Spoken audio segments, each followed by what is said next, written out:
Ser rei é uma coisa que não falta dentro do universo da Marvel. Qualquer personagem que não tá com muita coisa pra fazer acaba se tornando um rei. Mas apesar de existirem vários personagens que já chegaram a um trono, existem aqueles que são os mais poderosos de todos. Então são esses personagens que vamos falar aqui nesse vídeo de hoje. Mas antes, só um detalhe. Como todo mundo sabe, não pode existir um rei sem um reino e um povo para governar. Então eu decidi não só avaliar a posição dos reis pelo seu nível de poder individual, mas também por todo o seu povo, né? O nível de poder como um todo. É claro que o nível de poder daquele reino individual obviamente vai influenciar na lista, mas certas colocações foram desempatadas por conta dos seus súditos, de todo o seu reino, aqueles que o servem, ou até mesmo o armamento de todo aquele reino, como vocês vão ver aqui durante o vídeo. Recado dado, então chega de enrolação, deixa o like aqui, se inscreve no canal também, e agora vamos ver os reis mais poderosos da Marvel.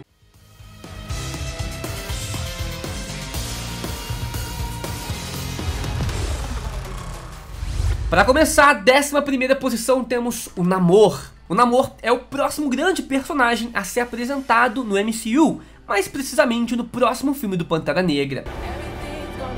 Aliás, esses dois, né, o Pantera Negra e o Namor, possuem uma rivalidade muito grande, já que o Namor atacou Wakanda e depois sofreu uma grande retaliação como resposta. O Namor lidera os Atlantes, mas vez ou outra tentam dar a ele um golpe de estado e tomar o seu poder. Ele está nessa posição já que a Atlântida não é tão bem explorada na Marvel. E apesar de sim ser uma raça muito desenvolvida tecnologicamente, não tem grandes feitos para subir aqui nessa posição. Inclusive nessa treta entre o Pantera Negra e o Namor, a Atlântida acabou levando a pior, sendo praticamente toda destruída nesse processo. Na 10ª posição temos agora o Hulk, mas só que por pouco tempo. Durante a saga Planeta Hulk, ele foi mandado para um outro planeta e acabou sendo feito de escravo pelo Rei Vermelho. Após usar sua força descomunal, ele liberta o povo da escravidão e assume para si o posto de rei, mas infelizmente uma bomba acaba destruindo todo o seu reino lá em Sakaar. Ele está nessa posição muito pela sua força individual e também pela força da sua esposa, que conseguia manipular o Old Power, né, o poder antigo, que é tipo um poder cósmico. Fora isso, os seus súditos, né, o seu povo, era basicamente civis, sem poderes e grandes habilidades, e também tinha um exército ali que foi conquistado pelo Rei Vermelho, mas não eram grandes coisas assim não. Era uma força militarizada relativamente grande, mas nada fora do normal para se destacar. Na 9ª colocação de rei mais poderoso do universo da Marvel temos o Doutor Destino, um dos personagens mais importantes, antigos e poderosos da Marvel. Ele é um verdadeiro gênio, ao ponto de algumas ocasiões superar até mesmo o Homem de Ferro e rivalizar com Reed Richards, né, como o homem mais inteligente do mundo. Mas além da ciência, ele também é versado nas artes místicas, sendo tão poderoso que já afirmou poder pegar o posto de Mago Supremo quando ele quiser. Ele só não faz isso porque ele não está interessado. Apesar dele ser tão inteligente e poderoso, isso não reflete tanto assim no seu reino. Dentre todos os reinos nessa lista, ele é quem possui o povo governado assim, digamos que mais fraco, sendo composto por pessoas comuns, né, civis, sem poderes e armamentos. E apesar dele ser ridiculamente forte, eu deixo aqui bem abaixo nessa lista por conta disso, né, o seu povo não é tão forte, mas ainda assim ele fica acima de muitos outros por conta do seu armamento individual. Ele conta com uma máquina do tempo, que é uma das únicas máquinas do tempo do universo da Marvel. Ele também tem os seus Doom Boots, que são robôs dele mesmo, e vários outros robôs sentinelas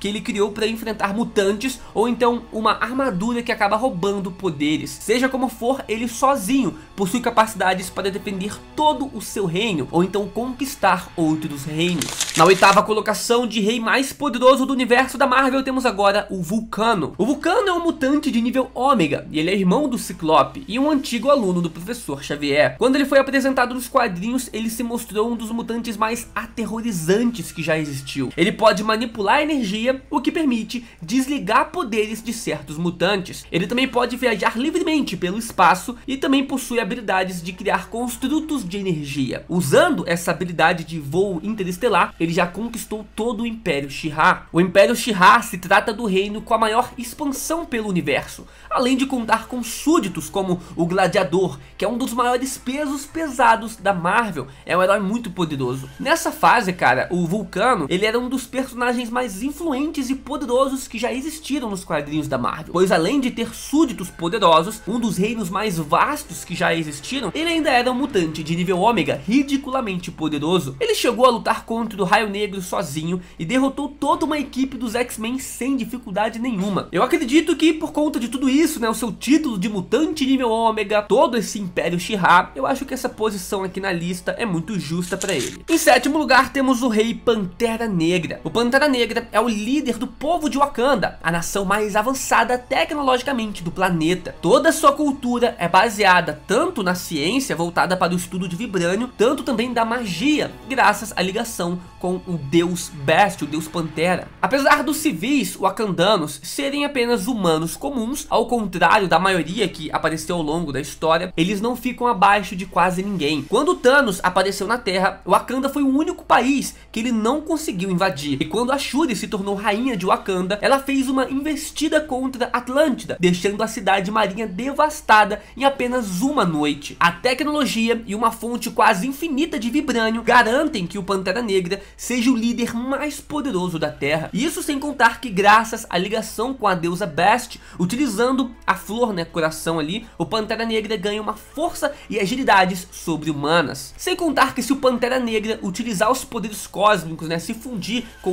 o deus Pantera, ele se torna muito mais poderoso. Então a nação de Wakanda como um todo é um dos reinos mais poderosos, e o Pantera Negra também, né, segundo aqui a nossa lista, acaba sendo o sétimo rei da Marvel mais poderoso. Número 6 temos Kang. O Kang é o principal grande vilão a ser combatido pela união dos heróis mais poderosos da Terra no universo cinematográfico. Ele é muitas coisas, mas dentre todos os seus títulos, o que mais o define é ser um conquistador. Utilizando da sua máquina do tempo, ele viajou do futuro para diversas linhas do tempo, conquistando todas essas linhas alternativas e as colocando sobre um mesmo local. A que mais vale destacar foi a sua conquista no Antigo Egito, aonde ele se disfarçou de faraó e foi impedido pelo Quarteto Fantástico. Ele é um vilão extremamente perigoso, muito por conta do seu intelecto e a disponibilidade de tecnologias que ele traz, né, de outras eras e de outras linhas temporais no futuro. Fora que conquistar vários períodos do tempo inteiros, cara, não é pra qualquer um não. Então assim, o Kang, ele já foi imperador de vários reinos, já foi rei de vários reinos, né, e liderou nações inteiras. Número 5 temos o Raio Negro. O Raio Negro é o líder dos Inumanos e talvez um dos seres assim mais poderosos da Terra, mas isso é algo para um outro vídeo. O Raio Negro lidera os Inumanos, uma raça de seres modificados geneticamente pelos Kree,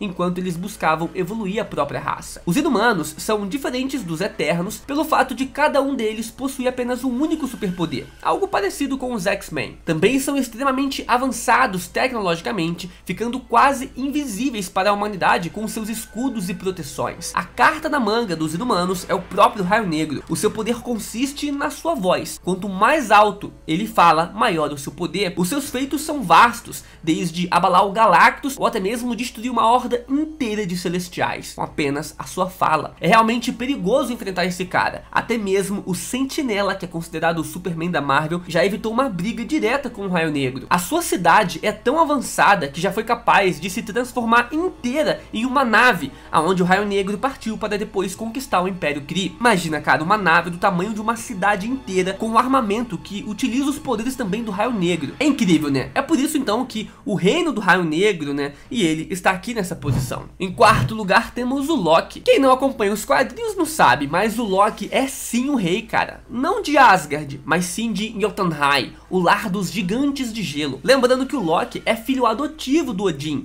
sendo naturalmente um gigante de gelo e herdeiro do trono. Título esse que ele já assumiu recentemente nos quadrinhos. Como rei de Jotunheim, ele ganha alguns benefícios, como participar de um parlamento de deuses e também decidir o futuro dos 9 reinos. Além disso, ele possui à sua disposição também um exército inteiro de gigantes de gelo. Gigantes esses que são muito poderosos, que dão trabalho até mesmo para os Asgardianos. Em questão de armamento, o artefato de Jotunheim mais famoso é a Caixa do Inverno Eterno, que chegou inclusive a aparecer lá no filme Thor de 2011. Essa caixa dá ao portador o poder de 100 invernos concentrados, além de poder criar e manipular criaturas de gelo. É um dos artefatos místicos mais fortes dos 9 reinos, mas nunca chegou a dar tanto trabalho para o Thor, que sempre a impediu de ser usada com um poder máximo. O Loki está nessa posição por conta dos seus próprios feitos também. É um dos seres mais ardilosos dos quadrinhos, possui acordos com deuses, demônios e até entidades cósmicas. A sua versão mais velha tinha a capacidade de andar livremente pela linha do tempo, além de ser um dos maiores feiticeiros de Asgard. Recentemente ele ganhou o status de Deus das Histórias e o poder de manipular todas as narrativas, todas as linhas do tempo do universo da Marvel. Mas como essa versão não é a que está comandando Jotunheim, ele acaba ficando nessa posição aqui, porque se fosse, né, o Loki Deus das Histórias, subiria muito, até mesmo acima de Odin e Zeus aqui nessa lista. Mas vamos deixar aqui, né, o Loki como rei de Jotunheim e com seus súditos, né, todos os gigantes de gelo. Número 3 temos o Ikaris. O Ikaris já foi líder dos Eternos, uma raça de seres criados pelos Celestiais para proteger todo o universo dos Deviantes. Bom, atualmente nos quadrinhos, o Ikaris ele não é o líder, né, dos Eternos, mas ele vai entrar aqui na lista porque ele já foi o mais famoso líder da equipe e que permaneceu por mais tempo nesse título. Ele e toda a sua raça são extremamente poderosos. Ao contrário dos filmes, onde cada personagem tem um poder próprio, nos quadrinhos, cada um dos Eternos tem os mesmos poderes, mas cada um se especializou em algo diferente. Imagina você ter na sua equipe alguém super forte, alguém que manipula a matéria ou alguém super rápido. Bem legal, né? Agora imagina que todos na sua equipe têm todos esses poderes. Isso sem contar o fato que eles também são uma raça extremamente avançada tecnologicamente e são basicamente imortais. Eles são tão poderosos que ao chegarem na Terra, eles foram confundidos com os próprios deuses olimpianos. E eu nem tô levando aqui em consideração que eles têm em sua posse também o Uranus, que é o avô do Thanos. Se você acha que o Thanos é forte, o avô dele derrotou toda a Legião. Se você acha que o Thanos é forte, o avô dele, Uranus, derrotou o Legião, que é um dos mutantes mais poderosos de todos, se não mais poderoso. E o Uranus fez isso em apenas 30 segundos. Mas ele não trabalha para os Eternos, ficando normalmente preso e só é solto em algum caso de extrema emergência. Eu acho que depois de dizer tudo isso para vocês, é fácil aqui a gente ver, né, por que os Eternos, né, e o Ikaris estão aqui nessa posição. Em segundo lugar temos Odin, o pai de todos. O Odin comanda o reino de Asgard, né, e também os 9 reinos, e tem como principais aliados os seus filhos Thor e Baldur, e também a sua esposa Frey. Odin é extremamente poderoso, sendo que uma vez ele já chegou até mesmo a tratar o Thanos como se o Thanos não fosse nada. Vez ou outra, o Odin aparece lutando contra Celestiais ou encarando de frente o Galactus. Ele dispõe de várias armas poderosas,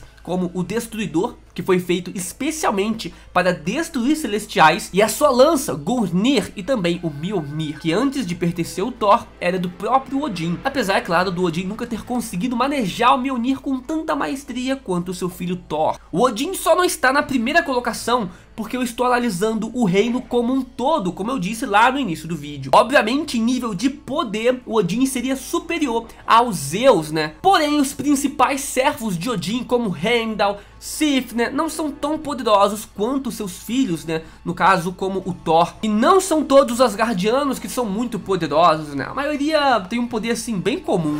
Número 1 temos agora o Zeus. O Zeus é um personagem que também dispensa qualquer tipo de apresentação. É realmente bem difícil alguém não conhecer esse personagem, seja pela Marvel, pela mitologia grega ou até mesmo pelas animações da Disney. Ele é o rei e o soberano do Olimpo. A sua primeira colocação não vem só pelo fato dele ser extremamente poderoso por conta própria, mas sim também por toda a sua família. Eu acho que é a maior família que existe na Marvel. O Zeus tem ao seu lado 11 irmãos, que são os deuses maiores, como a Hera, Poseidon, o Hades e outros. E isso sem contar também os seus filhos, como o Hércules, o Apolo, a Atena, né, que são tão poderosos quanto seus tios, ou até mesmo mais poderosos. O fato é que nenhum outro panteão de deuses é tão grande como o panteão dos deuses gregos, cara. São netos, são sobrinhos, primos, filhos, pais, avós. É um conjunto de seres cósmicos poderosíssimos. Então, obviamente, isso torna dele o reino mais poderoso entre todos os reinos da Marvel, viu, cara? É meio que o panteão grego ganha também pela sua quantidade de deuses poderosos. Em uma batalha de 1 contra 1, obviamente, né, entre os Zeus e o Odin, o Zeus ganharia. Porém, se os dois reinos lutassem entre si, a vantagem, na minha opinião, é clara para os deuses gregos, né? Mas se os dois reinos lutassem entre si, a vantagem, na minha opinião, seria clara para os deuses gregos, né? Os deuses do Olimpo.